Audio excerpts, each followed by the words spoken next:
સુરેન્દ્રનગરના સાયલામાં પણ ધોધમાર વરસાદ ખાબક્યો। ભારે વરસાદને કારણે જનજીવન પ્રભાવિત થયું છે। સાયલા તાલુકાના જળાશય ઓવરફ્લોની તૈયારીમાં છે।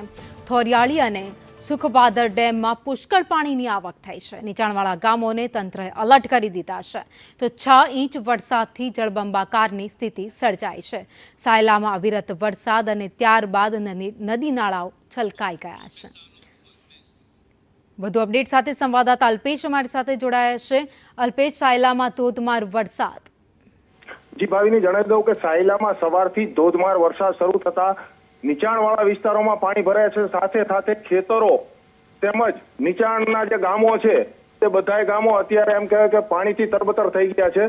તેમજ તાલુકાના મુખ્ય જળાશયોમાં લગભગ બધા ફૂલ થવાની તૈયારીમાં હોવાથી તંત્ર પણ અત્યારે એલર્ટ મોડ ઉપર દેખાઈ રહ્યું છે।